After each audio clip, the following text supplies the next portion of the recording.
अस्सलाम वालेकुम प्यारे बच्चों, कैसे हो? आई होप आप अच्छे ही होंगे। आज की बेटा हमारा टॉपिक है factors affecting balance chemical equilibrium.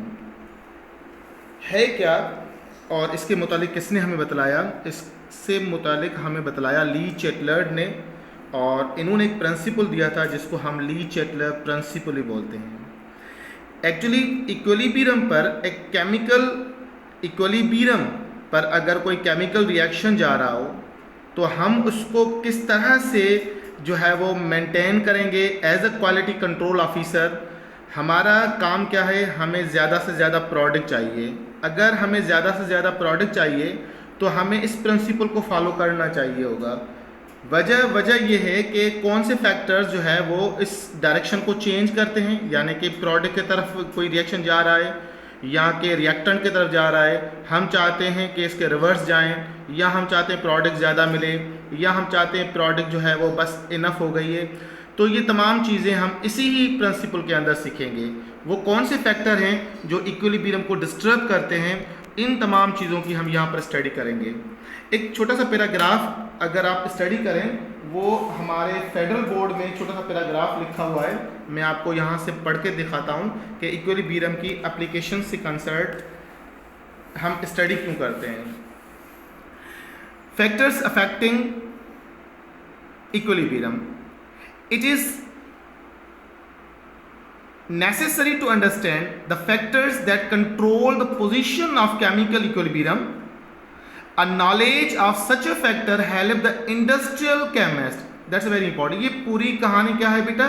Industries से कंसर्न है। जो इंडस्ट्रीज में काम करते हैं, केमिकल इंजीनियर हो या इंडस्ट्रियल इंजीनियर हो, उनके लिए बहुत इंपॉर्टेंट है ये प्रिंसिपल। यानी किस तरह से प्रोडक्ट को कंट्रोल करना चाहिए, किस तरह से प्रोडक्ट ज़्यादा आपको मिलेगी, उनको तमाम चीज़ों को सीखना है तो आपको ली चैटलर प्रिंसिपल सीखना पड़ेगा।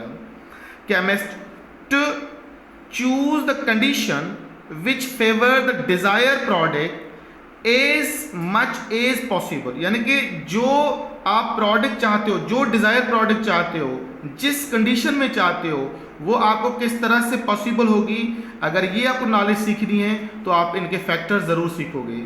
We can predict the effect of various factors such as concentration, pressure and temperature on a system at equilibrium by using Le Chatelier principle. तो ये बात जहन में होनी चाहिए, ली चैटलर एक साइंटिस्ट का नाम है बेटा, जिन्होंने हमें इक्विलिब्रियम के बारे में बतलाया कि अगर कोई रिएक्शन इक्विलिब्रियम पर हो रहा है तो आप इसको किस तरह से कंट्रोल करोगे। अगर आप चाहते हो प्रोडक्ट आपको ज़्यादा मिले, अगर आप चाहते हो आपको प्रोडक्ट कम मिले, या जो डिज़ायर प्रोडक्ट है आप उसको किस तरह से कंट्रोल करोगे। तो ये आपके लिए ज़रूरी है।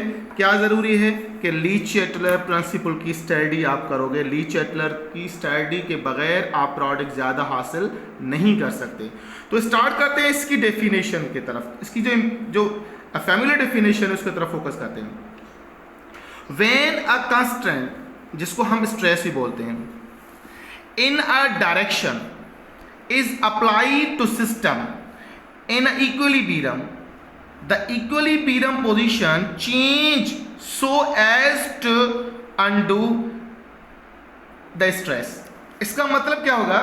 इसका मतलब बेटा ये है कि अगर कोई केमिकल रिएक्शन जो इक्विलिब्रियम पर है, ए जा रहा है बी की तरफ, ये इक्विलिब्रियम पर है, और अगर आपने किया इसको डिस्टर्ब, स्ट्रेस का मतलब क्या होता है? डिस्टर्ब करना, तो इसका डायरेक्शन हो जाएगा चेंज।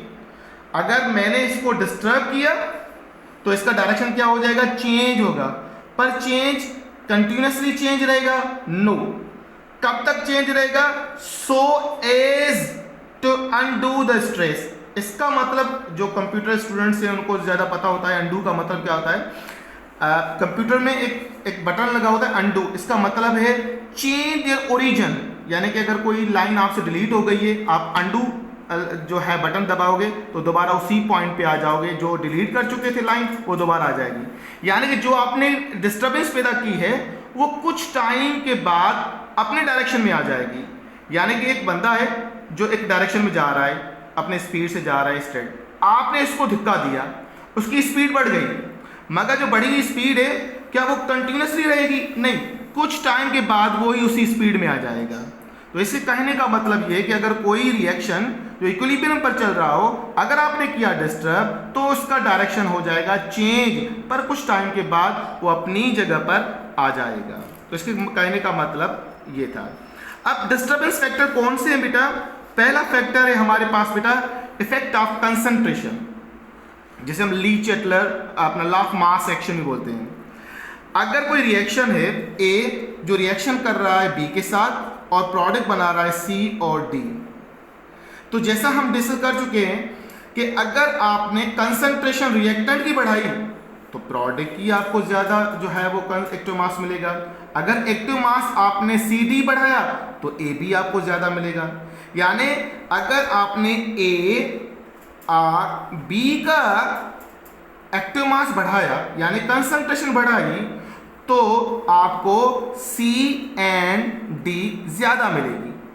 और अगर आपने एक्टिव मास सी या डी यानी कंसंट्रेशन ऑफ प्रोडक्ट आपने बढ़ाई तो आपको ए और बी ज़्यादा मिलेगा। तो अगर आपने कंसंट्रेशन रिएक्टेंट की बढ़ाई तो प्रोडक्ट ज़्यादा मिलेगी, अगर आपने प्रोडक्ट की कंसंट्रेशन बढ़ाई तो रिएक्टेंट आपको ज़्यादा मिलेगा।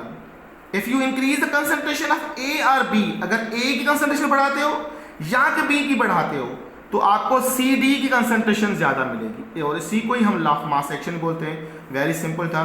तो यही ली चैटलर साहब ने कहा है कि अगर ए की कंसंट्रेशन बढ़ाओगे या कि बी की कंसंट्रेशन बढ़ाओगे उसी हिसाब से सी डी की कंसंट्रेशन भी आपको ज़्यादा मिलेगी। बहुत आसान है, सिंटेक्स में पैराग्राफ आप स्टडी करोगे तो। दूसरी पॉइंट जो वेरी इंपॉर्टेंट है that is the effect number 2, temperature. कौन सा फैक्टर है बेटा? Temperature, factor of temperature. देखिए टेम्परेचर के लिए जरूरी है आप रिएक्शन की नेचर को जानो कि रिएक्शन जो है आइदर बी इन एक्सो और इन एंडो, कि रिएक्शन किस में चल रहा है, एक्सोथर्मिक है उसकी नेचर या एंडोथर्मिक रिएक्शन। तो पहले डिस्कस कंडीशन कर लेते हैं। अगरचे रिएक्शन हमारे पास कौन सा है बेटा? एक्सोथर्मिक रिएक्शन है। अगरचे रिएक्शन क्या है? एक्सोथर्मिक रिएक्शन है। जैसे 2NO + O2 formation of 2NO2। बहुत सारे बच्चे कहते हैं सर हमें कैसे पता चलेगा कि ये एंडो है या एक्सो? तो मैं कहता हूँ प्रोडक्ट माइनस रिएक्टेंट मोल कर दो बस। प्रोडक्ट के 2 मोल्स हैं और रिएक्टेंट कितने मोल्स हैं? 3 मोल। आंसर क्या आएगा? -1 आएगा। अगर आंसर माइनस में आए तो उसकी नेचर क्या होगी? एक्सो होगी। तो वेरी सिंपल। बराबर अगर रिएक्शन एक्सोथर्मिक है, टेम्परेचर इंक्रीज करने पर क्या होगा? डायरेक्शन लेफ्ट होगा। किस तरफ होगा डायरेक्शन? लेफ्ट। लेफ्ट का मतलब NO and O2 आपको ज्यादा मिलेगा, यानी कि प्रोडक्ट बहुत कम मिलेगी आपको। और अगर आपने टेम्परेचर को डिक्रीज किया, टेम्परेचर को कम रखा, तो डायरेक्शन ऑफ रिएक्शन किस तरफ होगा? राइट वर्ड होगा। More product is form, product आपको ज्यादा मिलेगी। और प्रोडक्ट क्या है आपकी इस समय? NO2 आपकी प्रोडक्ट है, तो NO2 आपको ज्यादा मिलेगा। रिएक्शन दोबारा सुनिए, एक्सोथर्मिक नेचर हो, टेम्परेचर बढ़ाओगे तो प्रोडक्ट आपको कम मिलेगी। बस इसे कहने का मतलब ये है। सेकंड, अगर जो रिएक्शन आपका कौन सा है? एंडोथर्मिक रिएक्शन है। और एंडोथर्मिक में टेम्परेचर अगर इंक्रीज करोगे तो प्रोडक्ट आपको बहुत ज्यादा मिलेगी। मोर प्रोडक्ट इज फॉर्म, यानी कि NO आपको बहुत ज्यादा मिलेगा। If you increase the temperature reaction in endothermic the reaction goes to rightward. और अगर आपने टेम्परेचर डिक्रीज किया तो आपको प्रोडक्ट बहुत कम मिलेगी। इस तरह से आप कैलकुलेट कर सकते हो कि प्रोडक्ट आपको ज़्यादा मिलेगी या प्रोडक्ट आपको कम मिलेगी। तो उसके लिए क्या ज़रूरी है? आप नेचर ऑफ रिएक्शन देखो कि एक्सो है या एंडो है। एंडो है, टेम्परेचर इंक्रीज करने पे प्रोडक्ट आपको ज़्यादा मिलेगी। तीसरा factor that is again very important, और वो फैक्टर क्या है? That is the effect of pressure. ये बात जहन में होनी चाहिए, प्रेशर सिर्फ गैसेस के लिए इफेक्टिव है, सॉलिड और लिक्विड के लिए अनइफेक्टेड है, तो हम उनकी बात भी नहीं करेंगे। तो let's start effect of gases. अगरचे दोनों का वॉल्यूम सेम हो, यानी कि रिएक्टेंट गैसेस वॉल्यूम और प्रोडक्ट गैसेस वॉल्यूम दोनों का सेम हो, उस समय क्या होगा? No effect. यानी कि प्रेशर कितना भी इंक्रीज करो या प्रेशर डिक्रीज करो कोई फर्क नहीं पड़ेगा।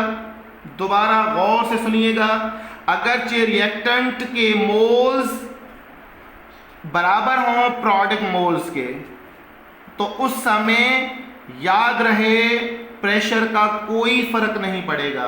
प्रेशर इज अनअफेक्टेड, भले वो गैसेस ही क्यों ना हो। प्रेशर का कब इफेक्ट पड़ेगा? प्रोडक्ट मोल्स ज्यादा हों रिएक्टेंट मोल्स के, या रिएक्टेंट के मोल्स ज्यादा हों प्रोडक्ट मोल्स के।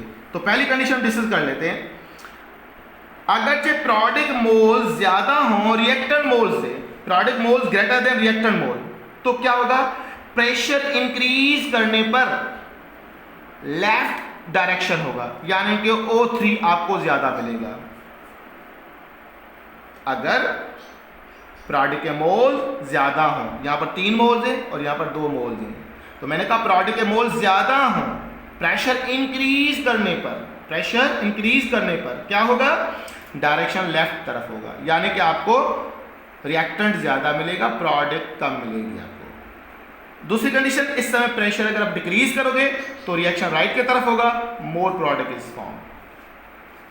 दूसरा केस, अगरचे प्रोडक्ट मोल्स कम हो रिएक्टेंट मोल से, जैसे एग्जांपल 2NO2 N2O4, तो ऐसी कंडीशन में प्रेशर इंक्रीज करने पर डायरेक्शन ऑफ रिएक्शन किस तरफ होगा? राइट वर्ड होगा, यानी कि more product is form, product आपको बहुत ज्यादा मिलेगी ऐसी सिचुएशन में।